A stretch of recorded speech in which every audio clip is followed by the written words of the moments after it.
Welcome back. We've heard a lot about nuclear weapons and nuclear warfare around the world, but in most cases, this tends to be reactionary. What are we doing as a people to ensure that we prevent certain things from happening? What effects does it have on people, country, and the environment?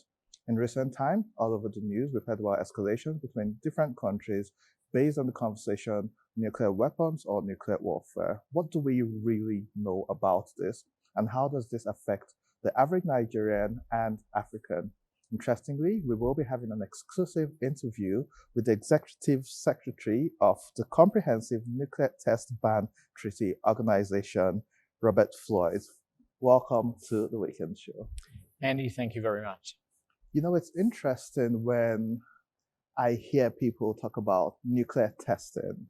However, your organization is focused on Comprehensive Nuclear Test Ban Treaty Organization.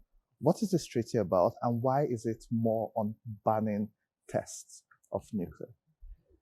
The concern started 80 years ago, because almost 80 years ago, the first ever atomic bomb was dropped on Hiroshima and then a few days later in Nagasaki.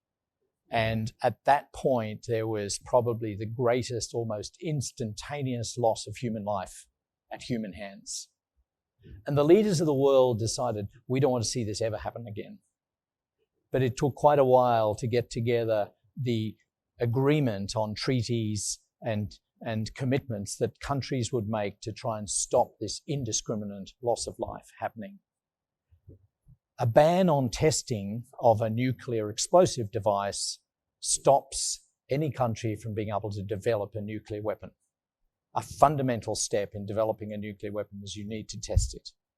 So to put in place a ban stops the spread of nuclear capability, nuclear weapon capability, and also stops the further radical development of nuclear weapons.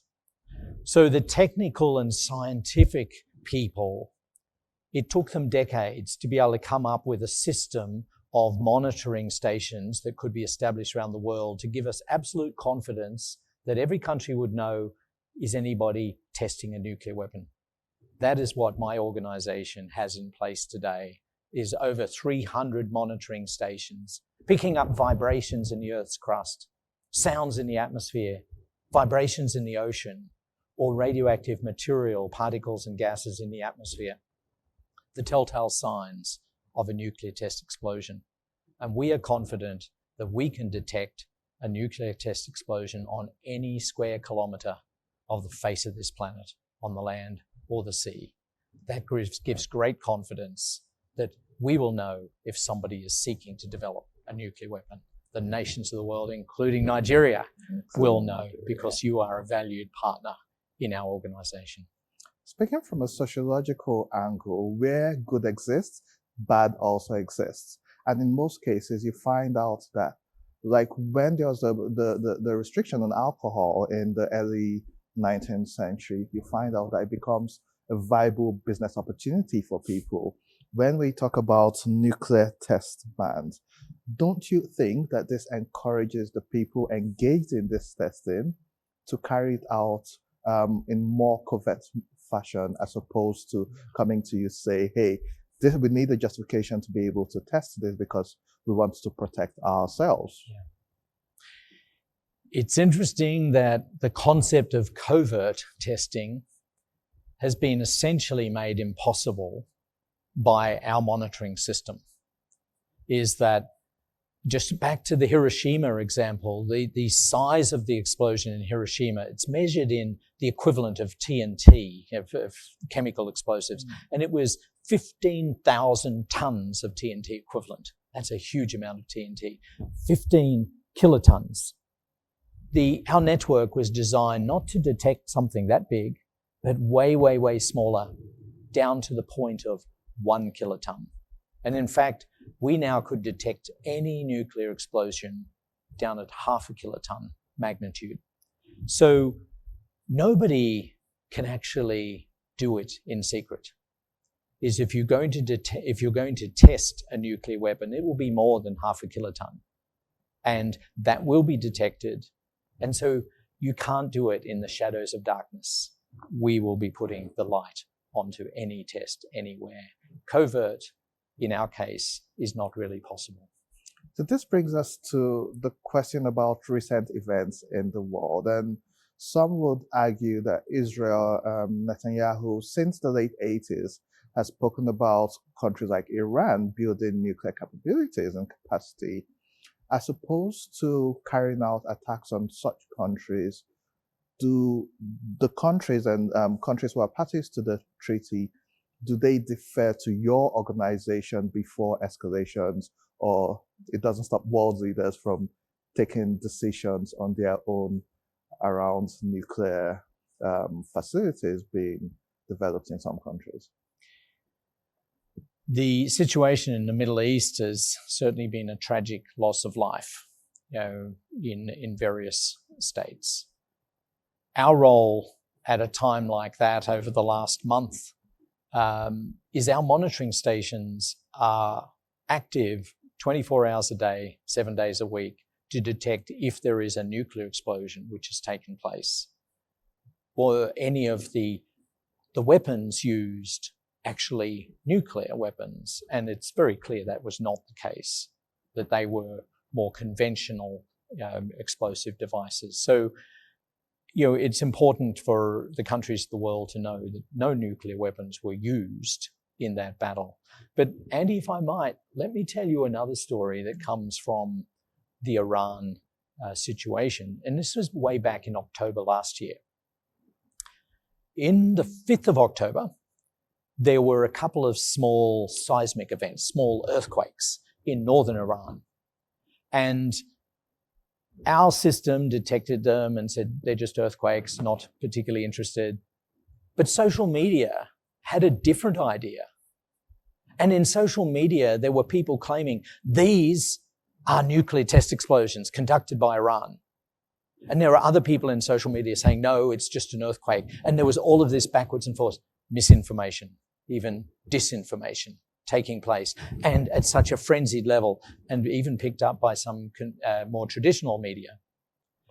I asked our analysts to look specifically at those two small earthquake-type events and to satisfy themselves, was there any evidence at all that they could be a nuclear explosion and a nuclear test may have taken place?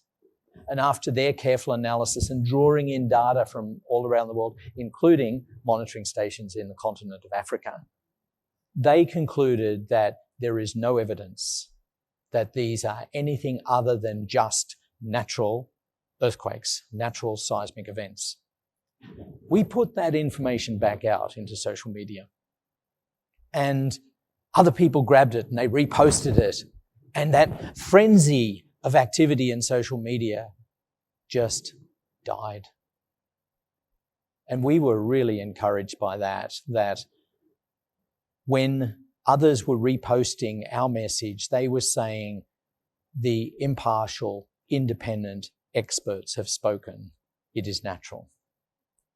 And I think, Andy, it was the combination of the very best of science and technology with an impartial, independent organization that allowed confidence to be restored that no, there had not been a nuclear test in Iran. So our role is really important to be able to say, no, this is not a nuclear test, as well as to be able to determine when it is. And that makes me wonder, how much misinformation and disinformation does your organization have to deal with? Because with the tide of social media right now, people almost never read disclaimers or rejoinders, and so they go with the first stories. And I think it's extremely impressive to hear about what happened last year. But a key part of it was being able to tell your own story, backed with the science and facts behind it. But do you tend to deal with a lot of this misinformation and disinformation, seeing activities around nuclear testing? The data that we collect from the over 300 monitoring stations around the world is beamed by satellite into Vienna. And we put it all together, and then we then beam it back out by satellite into all of our 187 countries that are a part of the treaty, part of the organization. 187 out of only a possible 196. So almost every country in the world agrees to a ban on testing. But the point there, Andy, is that data is in the hands of all of the states. And so every state can analyze it and can work out what it means. And that then puts the ability for every state to conclude whether an event was possible nuclear explosion or was it just a natural earthquake. In many cases where people say, oh, I wonder whether this was a nuclear explosion, local experts conclude and share their view, and the issue goes away.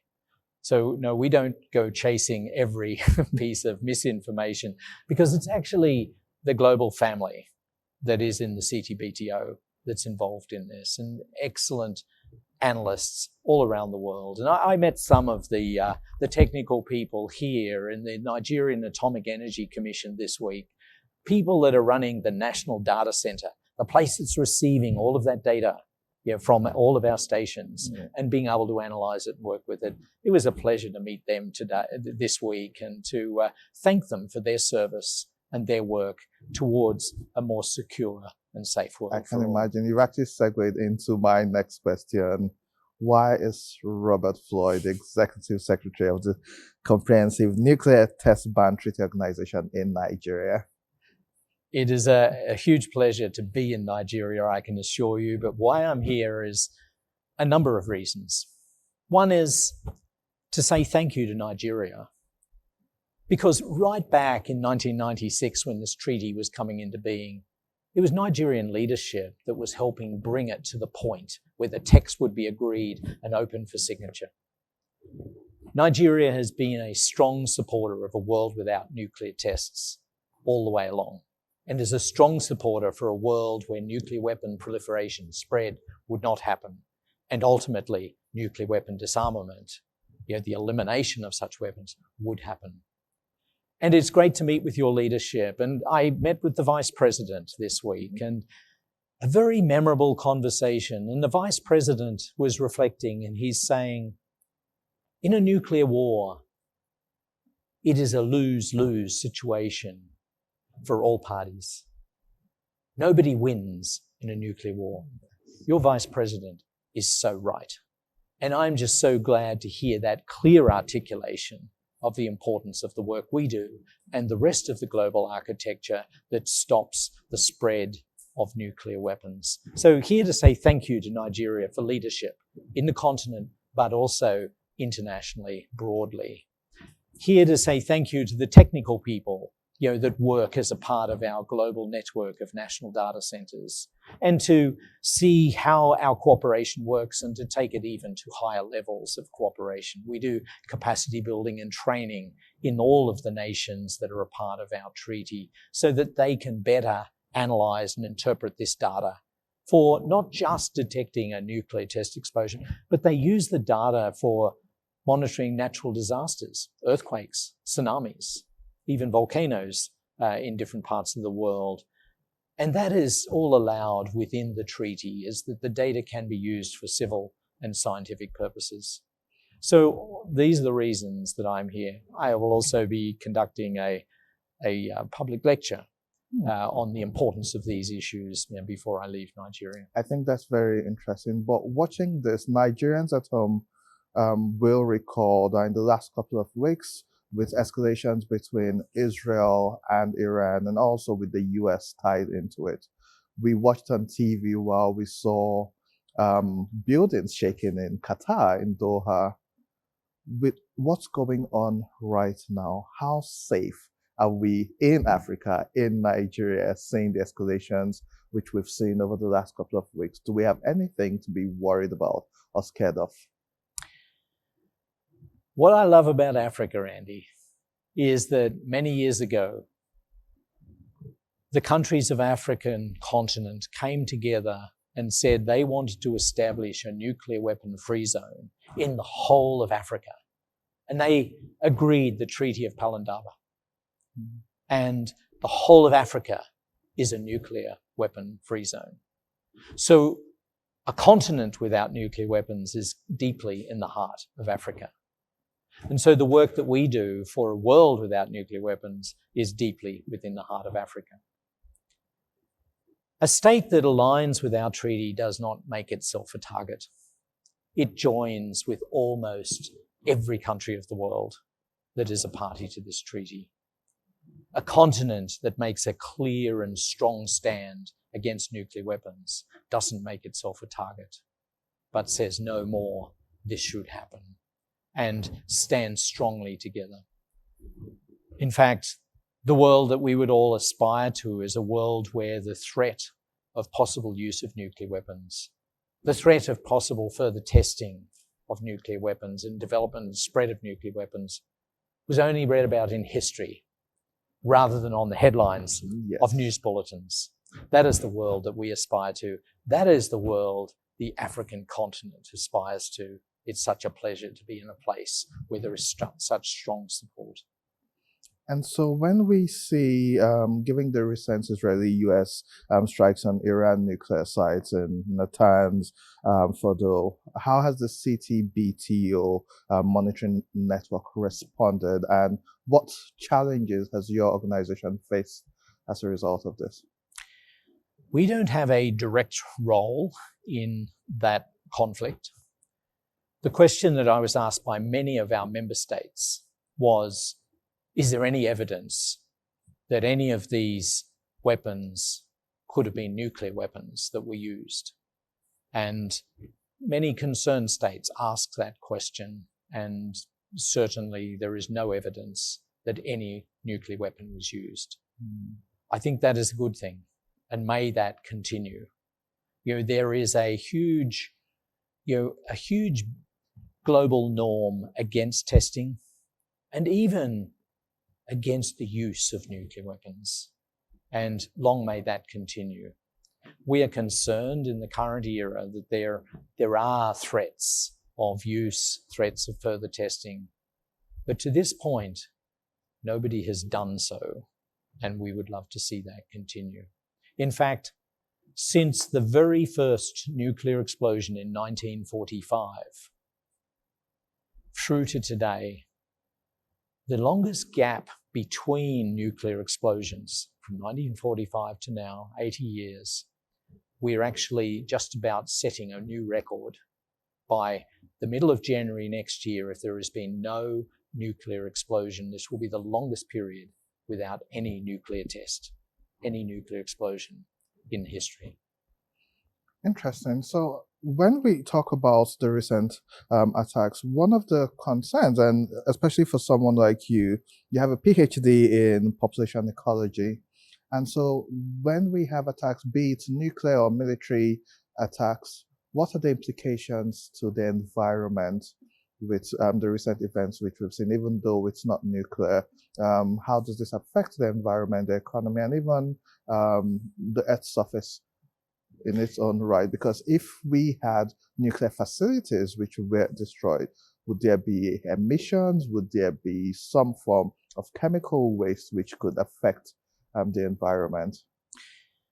The issues of nuclear safety are the responsibility in the UN system of the International Atomic Energy Agency. And they have been monitoring and watching very closely for any evidence of contamination into the atmosphere and away from the nuclear sites in Iran that were the subject of attack.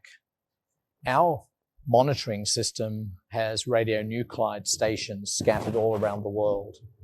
None of our monitoring stations have picked up any increase in radioactive material in the atmosphere, which is good news for everyone.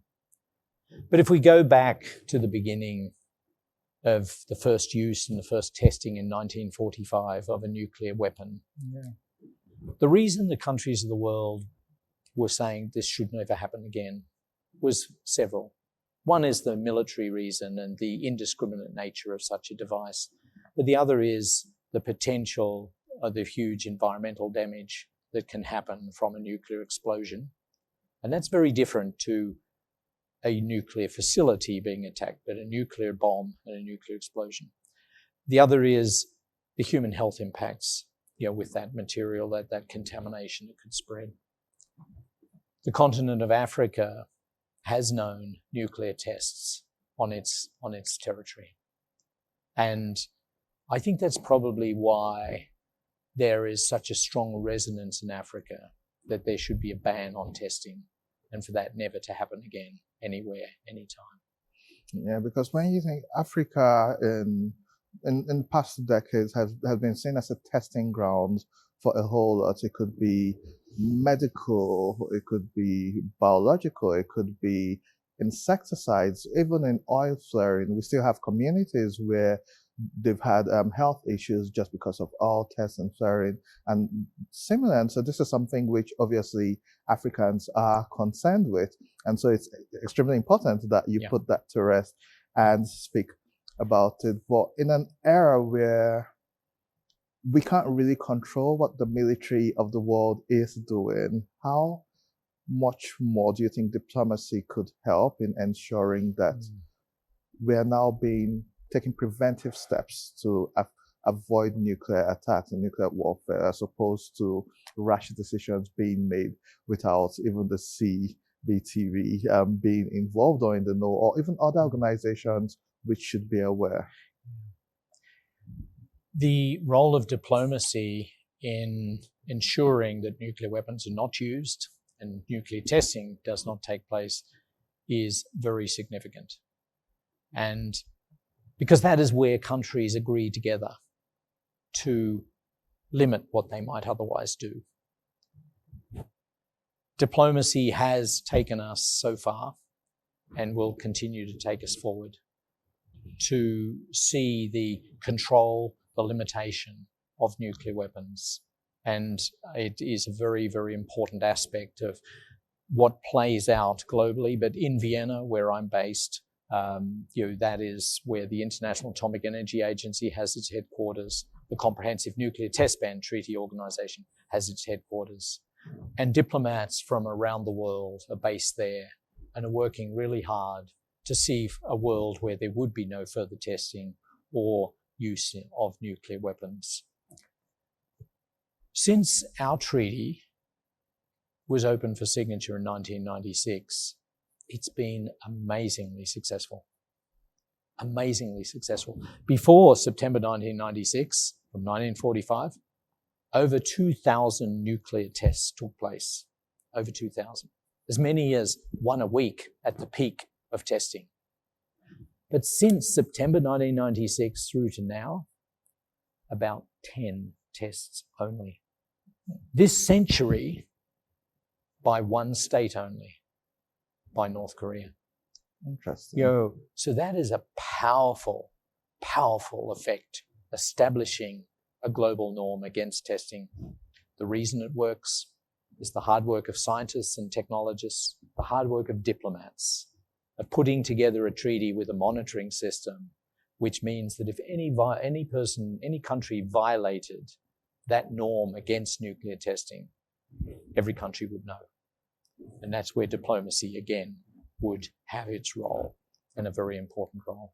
I think it's a very huge and impressionable achievement that the CBTBO is turning 30 this year. And Indeed. Compared to 2,000 tests to about 10 or less than 10, that's a great achievement of your organization.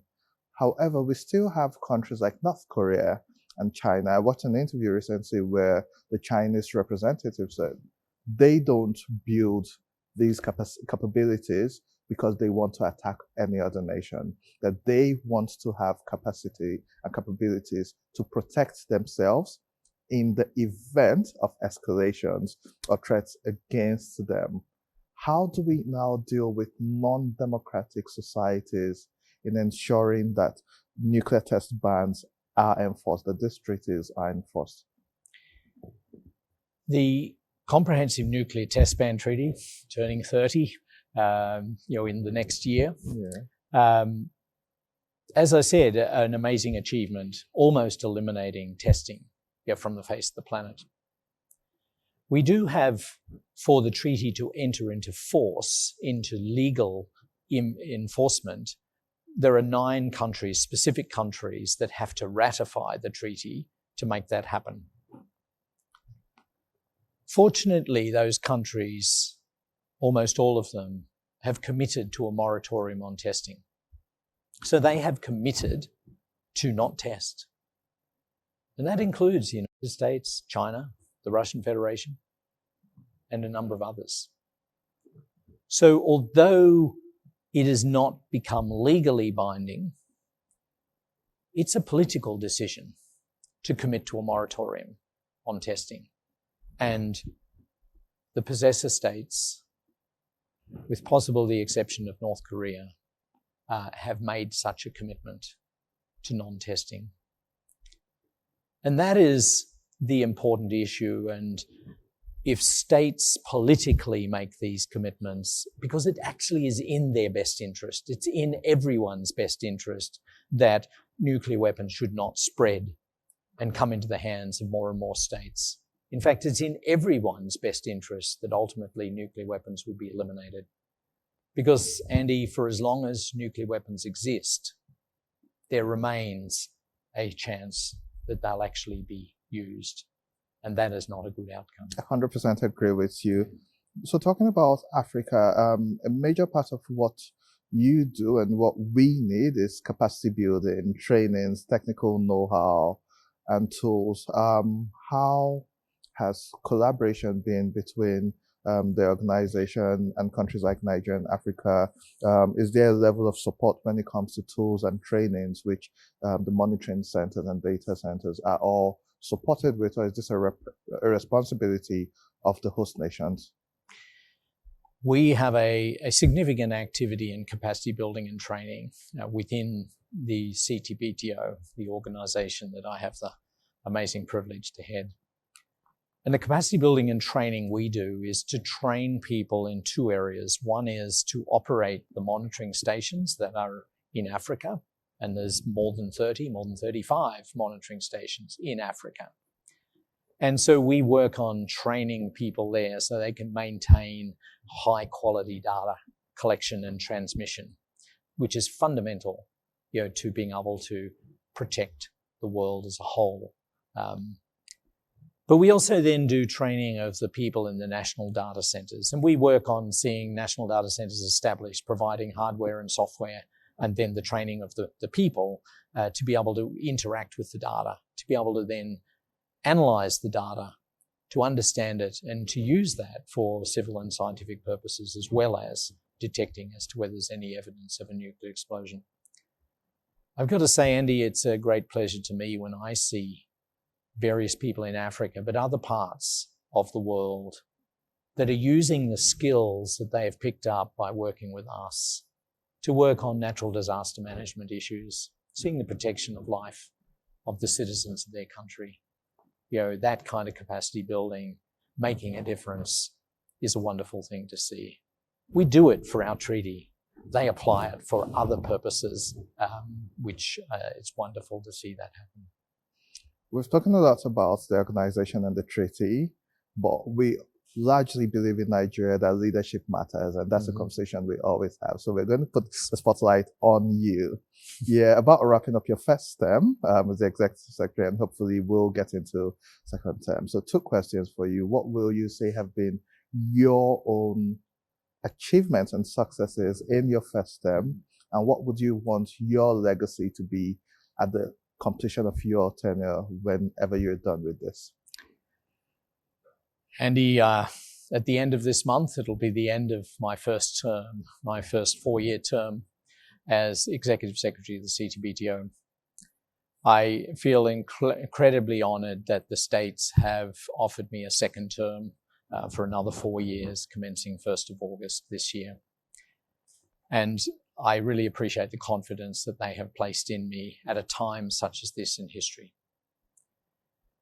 When I look back at the first 4 years, some of the most memorable moments for me is seeing a veritable flood of states signing and ratifying this treaty.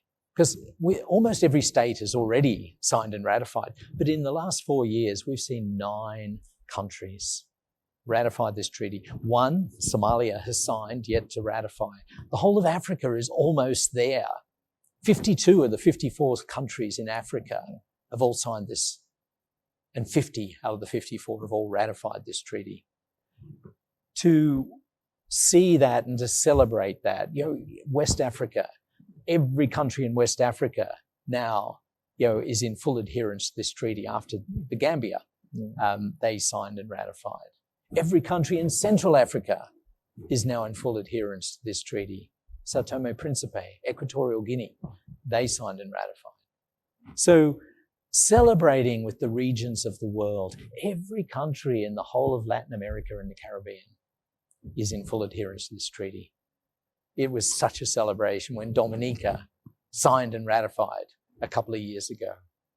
For me, such a highlight. But signing and ratifying is great and really important.